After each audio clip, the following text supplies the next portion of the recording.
10 రోజుల క్రితం ఓ bike accident case విషయంలో హైదరాబాద్కు చెందిన ఓ వ్యక్తి మిరుదొడ్డి పోలీసులు లంచం డిమాండ్ చేశారు. దీంతో బాధితుడు ఏసీబీని ఆశ్రయించాడు. నేరుగా కాకుండా మధ్యవర్తుల ద్వారా డబ్బులు చేతులు మారినట్లుగా తెలిపాడు.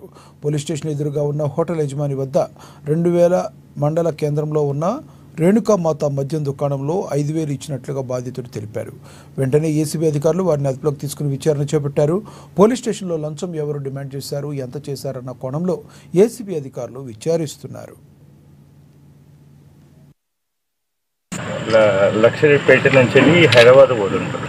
3:30 ఆ ప్రాంతంలో మన మీర్దొడ్డి పోలీస్ స్టేషన్లో ఆయన కనెక్టింగ్ కొండ మీద పోతుంటే అక్కడ సైడ్కు పార్క్ చేస్తున్న మోటార్ సైకిల్ని యాక్సిడెంట్ చేస్తారు అన్నమాట. ఆ రోజు వర్షం పడుతున్నది, బ్రేక్ కొడితే స్కిడ్ అయ్యి మైనర్గా ఆ వెహికల్కి తగ్గుతుంది. పోతుంటే వాళ్ళు అన్నారు, ఈ కంప్లైంట్ ఏం చేస్తాడంటే నేను ఆ వెహికల్ రిపేర్ చేస్తాను అని అంటే ఆయన ఒప్పుకోకుండా పోలీస్ స్టేషన్కి తీసుకొస్తున్న ప్రాంతంలో మధ్యలో మన హోంగార్డు సంతోష్ కుమార్ గౌడ్ వస్తాడనమాట.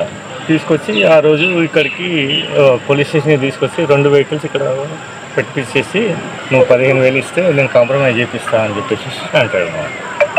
అన్న ఇప్పుడు నా దగ్గర లేవు, నేను హైదరాబాద్ పోవాలా అని చెప్పేసి అతను వెళ్ళిపోతాడు. అతను మాకు అప్రోచ్ అవుతాడు 23rd రోజు, 23 ఏప్రిల్ రోజు. మేము ఈయన చెప్పేది కరెక్టా కాదా అని చెప్పేసి వెరిఫై చేస్తాం. చేసిన తర్వాత ఈ మధ్య లోపలనే మన Santosh Kumar Goud home guard Mirdoddi police station call చేసి ఏమైనా పైసలు తీసుకొస్తున్నావా లేదా అని అంటే నేను గరీబోని, నా దగ్గర పైసలు లేవు అని అంటే 10,000కు ఆయన రెడ్యూస్ చేస్తాను. అగైన్ 23rd మేము వెరిఫై చేస్తే కరెక్టే అని చెప్పేసి తెలుస్తుంది. ముంబైలోని